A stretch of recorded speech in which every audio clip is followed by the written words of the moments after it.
अस्सलामुअलैकुम वरहमतुल्लाहि वबरकातुहू। Good morning everyone. जैसा कि आप जानते हैं एशिया कप शुरू हो चुका है और एशिया कप के कल के पहले मुकाबले में पाकिस्तान ने नेपाल की टीम को 238 रनों से हरा दिया है। तो उसी पर आज हम रिएक्शन देखने वाले हैं पाकिस्तानी अरसलान नसीर CBA वाले का। तो वीडियो अगर आपको पसंद आए तो लाइक शेयर ज़रूर कीजिएगा, साथ ही साथ इस चैनल को सब्सक्राइब ज़रूर कीजिएगा। तो आइए चलते हैं वीडियो की तरफ।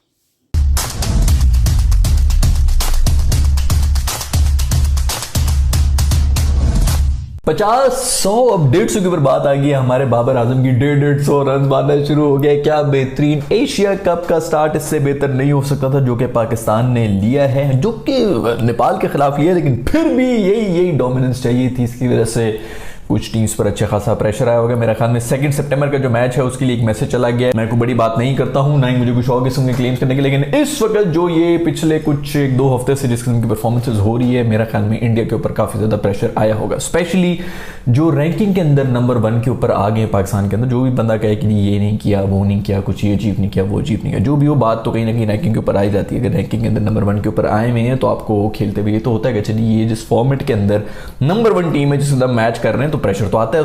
खैर जो भी ब्रिलियंट परफॉर्मेंसेस हुई उसके बारे में तो हम बात करेंगे इस वीडियो के अंदर, लेकिन पहले हम ये बात करें कि नेपाल ने बड़ी ही अच्छी क्रिकेट दिखाई थी। बिट्स एंड पीसेस के अंदर आके ये उनको मैं अप्रिशिएट करना चाहूंगा कि उन्होंने शुरू में स्केयर तो एक दे दिया था। इमामुल हक का शुरू में एक कैच ड्रॉप हो गया था जो कि लेना चाहिए था, तो फिर इमामुल हक ने भी ये कहा गया है, देखो स्पिरिट ऑफ द गेम यही होती है, मैं लायत भेजता हूं स्कोर के ऊपर जो मैं कर रहा हूं। उसने भी फिर बाद में अपने आप को आउट करवाया। उसका क्या, मैं कुछ चाहता ही नहीं इनिंग्स जिसके अंदर मुझे जो खैराती रन मिले जाएं, तो वहां पर भी वो आउट हो गया था।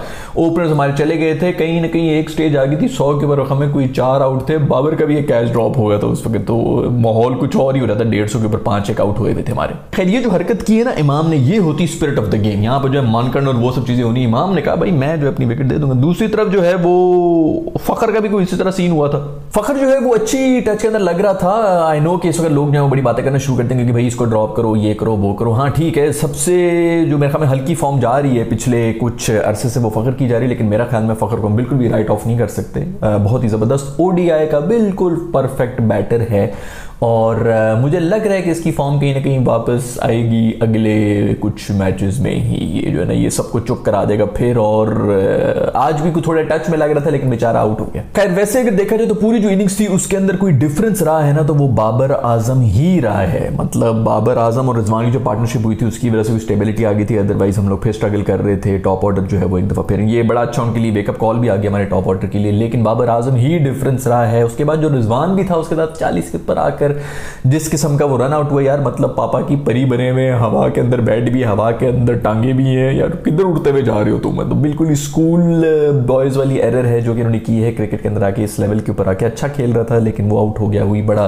डिस्करेजिंग था। पहले 4 में से 2 रन आउट हुए जो कि बड़ा अलार्मिंग है। ये कोई अच्छी बात नहीं है कि 2 रन आउट हुए। इमाम भी जो है वो रन आउट हुआ था और रिजवान भी रन आउट हुआ था और सुसाइडल किस्म के थे। इमाम ने तो मेरे ख्याल में बहुत ही ज्यादा जो है वो उसको उसके पास बॉल जा रही थी उसी को अंडरस्टिमेट कर दिया, तो इसकी किधर डायरेक्ट थ्रो लगी कि मुझे लग गई तो मैं चुप करके चला गया बाहर। तो खैर नेपाल जैसी जो ये जो इस किस्म की जो नेशन है ना उनसे 15-20 मिनट में आपको पता चल रहा था कि यार ये किस नस्ल की कौम है। तो बड़ी अच्छी वाइब्स आई मुझे नेपाल से, बहुत ही स्वीट किस्म की। उनके बहुत ज्यादा क्राउड भी आया हुआ था पाकिस्तान के अंदर जो कि नेपाल से आए हुए थे, तो वी वेलकम देम। आप लोगों का बहुत बहुत शुक्रिया कि आप लोग ट्रैवल करके यहाँ पे खुश आमदेद हम कहते हैं। आई होप कि आप लोग का स्टे अच्छा रहा होगा। मुल्तान के अंदर मैचेस हो रहे हैं, बहुत से लोग जो है इसके ऊपर भी बहुत परेशान थे, नाराज भी थे कि भाई स्टेडियम पूरा खाली था। इन्होंने भी पहले तो जो हमारी ओपनिंग सेरेमनी थी उसके ऊपर एक खातून भी आई थी नेपाल से, जिसकी वजह से नेपाल मुझे थोड़ा और ज्यादा अच्छा लगना शुरू हो गया। कहीं ना कहीं ठरकी तो मैं भी हूं, तो वो चीज कहीं ना कहीं बाहर आ जाती है क्रिकेट में देखते हुए। इससे भी शायद मुझे नेपाली लोग जो है पसंद आना शुरू हो गए। लेकिन जो भी हो, वो जो कैमरा वगैरह सेट करते हैं, जो आप स्टेज सेट कर रहे होते हैं, आपको भी थोड़ा सा देखना चाहिए यार कि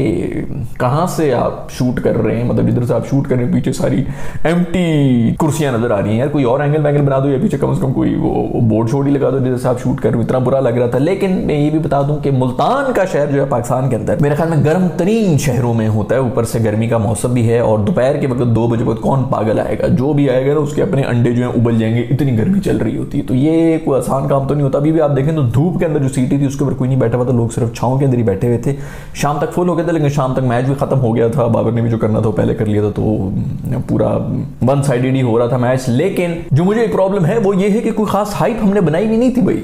ये एशिया कप शुरू हो रहा है, मुझे पाकिस्तान में कहीं कुछ खास हाई फाइव नजर नहीं आती, ब्रांड्स पता नहीं सोए हुए हैं यार, कुछ बिल बोर्ड्स वगैरह लगा दो, कुछ थोड़ी सी टीवी सीरीज वगैरह चलनी चाहिए, कुछ शोर होना चाहिए। वर्ल्ड कप से ज्यादा, ये मेरी बात आप नोट कर लें, वर्ल्ड कप से ज्यादा जो है ना इसके अंदर एंगेजमेंट बनी हुई होती है एशिया कप के अंदर। लेकिन हमारे माशाल्लाह मार्केटिंग के भी जो जीनियसेस हैं उनको भी ये चीजें समझ नहीं आती हैं, वो भी उनको ज्यादा कोई ना कोई वर्ल्ड कप फिर भी लग जाएगा कि वर्ल्ड कप बहुत बड़ा इवेंट होता है। लेकिन ये जो है ना, ये जितने ये जो बॉर्डर्स मिली हुई हैं, अफगानिस्तान, पाकिस्तान, इंडिया, बांग्लादेश, श्रीलंका, ये सब, ये आप इनकी हिस्ट्री उठा के देख लेना, मेरा ख्याल में पिछले 700 साल से एक दूसरे को मार रहे हैं, कत्लो गारत खून हुआ भाई। इसी वजह से तो ये पूरा रीजन जो इतना स्ट्रगल कर रहे हैं, क्योंकि ये आपस में ही लड़ रहे होते हैं। तो वो जो लड़ाई है ना, वही राइवलरी को आपने कैश करना होता है, और वो आपको ग्राउंड में नजर भी आई। खाली पाकिस्तान इंडिया की राइवलरी नहीं है, पाकिस्तान अफगानिस्तान की भी अब शुरू हो गई है। दूसरी तरफ वो बांग्लादेश और श्रीलंका की आप देखें जो चल रही होती है, इंडिया श्रीलंका की भी अच्छी खासी होती है। तो ये सब चीजें कहीं ना कहीं ये मतलब इसके ऊपर ही ब्रांड्स को और बिजनेसेस को जो है वो कैश करना चाहिए। लेकिन ये और बात है कि हमारे बहुत ही ज्यादा सियाने लोग हैं, उस तरह की हाइप नहीं क्रिएट हुई भी जिस तरह की होनी चाहिए थी एशिया कप की। आई एम श्योर कि इंडिया में बहुत ज्यादा हुई भी होगी, लेकिन पाकिस्तान में बहुत ही हल्की हालत। ऊपर से 15 साल के बाद यहाँ पर अगर इस तरह ट्राई नेशन सीरीज जो है मतलब हो रही है, तो इसकी तो हाइप होनी चाहिए, लेकिन उस तरह हाइप मुझे नजर नहीं आई। I am very disappointed. छोड़ो भाई यार, बाकी सब चीजें दफा करो, किसके बारे में हम बात करेंगे। बात असल में होनी चाहिए बाबर आजम की, जिसने 150 रन बना दी, 19 सेंचुरीज होगी मेरे दोस्त के। सिर्फ एक बंदा ऊपर रह गया पाकिस्तान की तरफ से जिसने ज्यादा सेंचुरीज बनाई हैं, और वो हमारा दोस्त सईद अनवर है। उस तक भी ये पहुंच गया, मेरे ख्याल में उसकी आधी से भी कम इनिंग्स के अंदर ये 19 के ऊपर पहुंचा। लोग कह रहे होते हैं कि भाई वो एरा दूसरा था, ये था वो था। भाई ये भी तो देखो ना कि ये एरे में भी जो है ये कोई नॉर्मल चीज तो नहीं है, उतने मैचेस भी इसने नहीं खेले हुए। जैसा कि मैं कोहली के बारे में भी ये कहता हूं, लोग कहते हैं यार उस वक्त जो सचिन वगैरह ने बॉलिंग थी, बिल्कुल आई कंप्लीटली एग्री कि वो ज्यादा बेहतर बैट्समैन थे, लेकिन इसमें कोहली का तो कोई कसूर नहीं है। उसको तो जो बॉलर मिल रहे हैं वो नहीं पे मार रहा है। तो ये सब रूल सब बैटर्स के लिए ना जो इस वक्त खेल रहे हैं उनके साथ कंपेयर कर लो। बाकी फिर क्यों नहीं पहुंच रहे कोहली तक, उसी तरह बाबर के साथ बाकी क्यों नहीं फिर पहुंच रहे उनकी। तो खैर रोने लगे रहेंगे लोग जो है वो, हेटर्स कोई ना कोई रीजन बना के करते रहते हैं। लेकिन ये बिल्कुल ही बकवास किस्म की डिबेट है। हर किसी को इक्वल अपॉर्चुनिटी मिल रही है, हर टीम जो है वो छोटी टीम के साथ भी खेल रही है, हर टीम जो है बड़ी टीम के साथ भी खेल रही है। हर किसी की वही रूल्स हैं जिनके अंदर वो खेल रहे हैं। हाँ, कुछ बैटिंग कंडीशन और इस किस्म की चीजें हो जाती हैं, बट स्टिल और भी प्लेयर्स होते हैं उसी टीम के अंदर, और प्लेयर्स होते हैं जिनको भी वही सारी फैसिलिटीज और वही सारी अपॉर्चुनिटीज मिल रही होती है। कोई कैश नहीं कर सकता। ऊपर साथ बड़े जबरदस्त एक स्टैट भी टीवी के ऊपर दिखा रहे थे, जिसके अंदर बाबर आजम की स्ट्राइक रेट के बारे में बता रहे थे कि 50 मारने के बाद जो है उसकी स्ट्राइक रेट किधर पहुंच जाती है, 100 से ऊपर चली जाती है। और वो बिल्कुल ये देखो ना, एक गेम प्लान भी होता है। हमारे बहुत से जो अवाम है ना, उन्होंने 2017-18 से क्रिकेट देखना शुरू किया, और वो भी T20 की वजह से देखना शुरू किया, जिसके अंदर हर बॉल पे छक्का बजी, 7 बॉलों तक कोई चौका नहीं लगा तो उनकी दिल खराब होना शुरू होता है। भाई ओडीआई दूसरा फॉर्मेट है, किसी वजह से ये ओडीआई के अंदर नंबर बने, किसी वजह से ये टीम ओडीआई के अंदर नंबर बने, क्योंकि इसके अंदर किसी और तरह खेलना पड़ता है। ना टेस्ट की तरह खेलना होता है, ना ही T20 की तरह खेलना होता है, बीच की होती है। बल्कि मैं कोहली का ये भी पिछले दिनों एक गाना हुआ था जिसके अंदर वो यही कह रहा था कि ओडीआई क्रिकेट जो है वो सबसे कंप्लीट क्रिकेट है, क्योंकि इसके अंदर दोनों का मिक्सचर रहना है। कंप्लीटली एग्री, ऐसा ही है, क्योंकि बीच में ऐसी भी इनिंग्स आ रही थी जब आपको बिल्कुल T20 की तरह खेलना पड़ता है, वरना आपको टेस्ट की तरह भी खेलना पड़ता है। और बिल्कुल टेस्ट भी नहीं बना सकते आप, क्योंकि आपको पता है कि भाई लिमिटेड ओवर्स हैं। तो ये एक बड़ा ही एक जबरदस्त उनका इम्तजाज बना हुआ होता है। प्रॉब्लम सिर्फ ये है कि लोगों का मिजाज ही वही है। लोग अभी 2017 से ही ये देखने के लिए आए हैं, और T20 देख देख के उनको समझ नहीं आती कि ये कौन सा फॉर्मेट हो रही है, किस किस्म की इनिंग्स है। तो इनिंग्स इसके अंदर यही होनी चाहिए कि 50 तक जो है वो आप स्लो जाए, और फिर उसके बाद ऐसे जाएं, और फिर क्या कोई इनिंग्स खेली इसने मार मार के छक्के 150 तक गया। ये मैं हमें कोई 130-140 की स्ट्राइक रेट के ऊपर ये कर रहा था 50 के बाद स्कोर। और दूसरी तरफ जो मेरे दोस्त ने यार इनिंग्स खेली है ना, मेरे दोस्त इफ्तिखार ने जो सेंचुरी मारी है, मेरे ख्याल में पाकिस्तान की हिस्ट्री के अंदर ये दूसरा बंदा है जो नंबर 6 के ऊपर आके 100 मार के गया है। नंबर 6 के ऊपर बैटिंग करने के लिए आप आ रहे हो और तब आप 100 मार देंगे, कोई छोटी बात नहीं होती। वो आप गैस करेंगे इससे पहले किसने नंबर 6 के ऊपर आके पाकिस्तान के लिए 100 मारी हुई, और वो है मेरा दोस्त अक्कू, मेरा दोस्त। यार मैं भूल ही गया था, तुम लोगों ने कभी याद ही नहीं कराया। अक्कू मेरा दोस्त जो दोबारा आजकल न्यूज में आया था, सारा दुखी किस्म की रीजन की वजह से आया हुआ था। अल्लाह उसके लिए आसानियां पैदा करे। लेकिन मेरे अक्कू दोस्त जो था उसने लास्ट टाइम नंबर 6 के ऊपर आके पाकिस्तान के लिए सेंचुरी मारी थी। ये जो 6 नंबर के ऊपर आते हैं ना, वो अगर अच्छी स्ट्राइक रेट के साथ खेल रहे हो 60-70 रन जो है वो बड़े स्कोर होते हैं, नॉट आउट चले जाते हैं बेचारे, उनके पास इतनी बॉलिंग ही नहीं होती। और दूसरी बात इनका रोल क्या होता है, इफ्तिखार ने अपने रोल को बिल्कुल नहीं भूला, जिस रोल के लिए वो आया हुआ है, जिस पोजीशन के ऊपर आया उसने उसी तरह की खेली। बहुत से लोग कहेंगे कि जी बाबर आजम ने स्लो खेली थी, इसने भी तो तेज कर दी ना। भाई ये नंबर 6 के ऊपर है, बाबर नंबर 3 के ऊपर है, उसका और रोल है, इसका और रोल है। तो वो जो अपने रोल के हिसाब से खेलते रहे दोनों, बाबर ने वो इनिंग्स खेली है और इफ्तिखार ने जो खेली है ना, बिल्कुल सेल्फलेस, बिल्कुल टीम प्लान था कि जी इस तरह मैंने जाना है, ये रन रेट मैंने रखनी है, भावे आउट हो जाए। 40s में भी उसी तरह खेल रहा है, 90s में भी उसी तरह खेला है। कमाल, सबसे बेहतरीन इनिंग्स जो मुझे लगी है ना वो इफ्तिखार की ही लगी। खैर बाद में जब बॉलिंग भी हो रही थी तो उसके अंदर भी शाहीन भाई जो है उन्होंने आके पहले ओवर के अंदर 2 आउट के लिए थोड़ी सी हल्की बॉलिंग हो रही थी, लेग स्टंप से बाहर ही जा रही थी, थोड़े से लकी भी हो गए थे, लेकिन फिर भी बॉलिंग तो बॉलिंग है। उन्होंने बल्कि वो जो इन स्विंगिंग जो कराता है वो उसने कराई। सबको पता होता है कि बॉल किस तरह आनी है और क्या होना है, लेकिन फिर भी हो जाता है हर दफा। और उसके ऊपर मासूम ने जो है वो रिव्यू भी ले लिया था, जो कि बड़ी बुरी तरह से उसके मुंह के ऊपर ही पड़ा। खैर जो भी हो, बाद में मेरे ख्याल में शाहीन जो है वो बाहर भी चला गया था, उसको कोई थोड़ा बहुत मसला वसला हो गया था, डॉक्टर के साथ खड़ा हुआ था। आई होप कि कोई सीरियस मसला नहीं है। मेरा ख्याल में हारिस रऊफ भी बाहर गया था और ये बाद में आके शायद फील्डिंग भी कर रहा था, मुझे नहीं पता। अगर आप लोगों को पता नीचे कमेंट्स में जरूर बताएं कि भाई कोई इंजरी का स्केयर तो नहीं है यार। अभी कुछ दिनों के बाद इंडिया के साथ मैच है, वो तो सबसे बड़ा हमारा जो एक आइटम है जिससे हम उसको डरा रहे हैं, वो तो बहू होता है ना कि बहू आ जाएगा, बच्चों के साथ डराते हैं, वो शाहीन ही है। खैर जो मैं सबसे ज्यादा खुश हूँ वो इस बात पर खुश हूँ कि शादाब मेरा दोस्त जो है वो वापस फॉर्म के अंदर आ रहा है, फिर 4 विकेटें लेके चला गया यार। ये एक बहुत बड़ा मिसिंग लिंक था, पिछले बड़े अरसे से ये अच्छी फॉर्म में नहीं था। बैटिंग फिर भी चल रहा था, बॉलिंग में बहुत ही हल्की बॉल शॉल हो रही थी, वो रिदम में नहीं आया हुआ था। और ये जो रिदम में आया ना, ये सबसे बड़ा मिसिंग लिंक था जो हमारा ओडीआई टीम के अंदर था। कॉन्फिडेंट आदमी है, दिमाग भी यूज करता है और जबरदस्त ऑलराउंडर भी है। मैं सबसे ज्यादा खुश इसी बात में हूं कि शेडी मेरा दोस्त जो है वो वापस फॉर्म के अंदर आया हुआ है और उसका रिदम वापस आया। खैर आप सबको बहुत ज्यादा मुबारकबाद हो, क्योंकि मिकी आर्थर भी नजर आए हैं, वो हमारे माशाल्लाह कोच वापस आ चुके हैं। पिछले भी 1-2 मैचेस में अफगानिस्तान वाले में वो आए थे, उसी के अंदर हमारी हालत भी खराब हुई थी जब वो आए थे। वो अपना अब शुकन चेहरा उन्होंने दिखाया तो टीम की जो है वो पुरानी वाली हालतें शुरू हुई थी, लेकिन अभी फिर रिकवर कर दी है।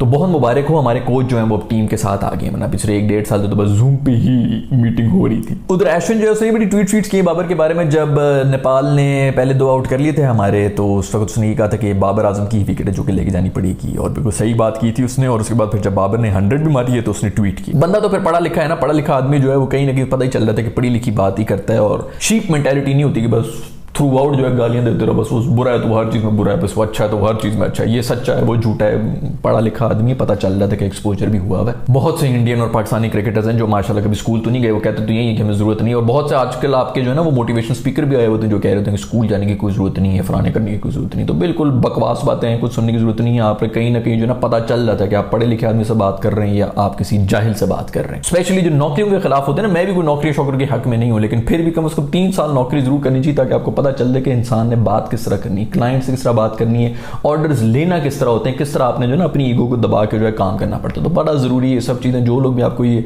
पट्टियां जो पढ़ा रहे हैं ना उन पे भेजो लानत और लगे रहो जिस काम के ऊपर हो। ये सिर्फ अभी का एक बुलबुला है, वो चंद व्यूज के लिए और उसके लिए कर लेते हैं। और उस तरह बड़े लोग जो है वो आपको कह देंगे, जाहिल लोग जी मैं बड़ा करोड़पति बन गया स्कूल ना जाके, तो उस तरह बहुत ज्यादा जाहिल हैं जो कि मर भी रहे हैं भूख के मारे। बहुत से पढ़े लिखे लोग भी हैं जो कि करोड़पति बने हुए हैं, तो उनसे भी कभी बात कर लिया करें। प्रॉब्लम सिर्फ ये होता है ना कि जो बंदा जिसके अंदर जो अंदर से बिल्कुल हल्का होता है ना, वही चीख के बोल रहा होता है। वो कहते हैं ना वो जो खाली बर्तन होता है वो सबसे ज्यादा शोर मचा रहा होता है, पानी जितना गहरा होता है उतना ही खामोश होता है। तो जो चुप बैठे हैं खामोश बैठे हैं ना वो तो आगे आएंगे नहीं, ये मोटिवेशन स्पीकर बन के आगे आए हुए होते हैं, बोल रहे होते हैं। मुझे भी कोई शौक नहीं है, ना स्कूल का शौक है ना नौकरियों का शौक है, लेकिन मैं कभी भी इन चीज़ों को डिस्करेज नहीं करता, क्योंकि लर्निंग होती है। अल्लाह ताला ने सारा निज़ाम बनाया ही हमारे लिए, कहीं ना कहीं आपको इस प्रोसेस से गुजरना पड़ता है। तो पढ़ा लिखा क्रिकेटर और अनपढ़ क्रिकेटर में जमीन आसमान का फर्क आपको नजर आएगा। खैर बहुत बहुत मुबारक हो आप सबको कि यार हमारी टीम ने बेहतरीन डोमिनेंस के साथ परफॉर्मेंस दे दी है। अब अगले मेरे ख्याल में मैचेस वगैरह हम तो निकल जाएंगे यहाँ से, श्रीलंका में जाएंगे एक मैच के लिए यहाँ पे और फिर उड़ के वापस चले गए। खैर ये भी है कि मुल्तान का मौसम उसी तरह ही जैसे श्रीलंका के अंदर था, तो वो भी एक अच्छी बात होगी कि थोड़ा सा यूज टू हो गया। आगा सलमान के ऊपर थोड़े से कंसर्न्स हैं, सऊद शकील को मेरे ख्याल में आज टीम में रख सकते थे, बट चलो देखते हैं कि क्या होता है। ओवरऑल एक सॉलिड टीम तो नज़र आ रही है एंड आई होप कि नेक्स्ट मैच जो होगा और स्पेशली जो इंडिया वाला मैच है हमारा इतना बड़ा मैच है, तो उसके अंदर हमको बेहतरीन परफॉर्मेंस देंगे और अच्छा कॉन्टेस्ट देखने को मिलेगा। मैं मिलूंगा आप लोगों से नेक्स्ट एपिसोड के अंदर। आप लोग ये नीचे घंटी जरूर दबा देंगे, अगर आप लोगों ने सब्सक्राइब नहीं किया वो सब्सक्राइब भी कर दें, क्योंकि एल्गोरिथम तभी आपको रिकमेंड करेगा वीडियोस हर मैच के बाद मिलेंगे आप लोगों से। पूरा एशिया कप अब शुरू होने लगा है, आगे वर्ल्ड कप भी आ रहा है, बहुत ही बिजी माहौल होने लगा है। मैं मिलूंगा आप लोगों से नेक्स्ट वीडियो में। अल्लाह हाफिज़।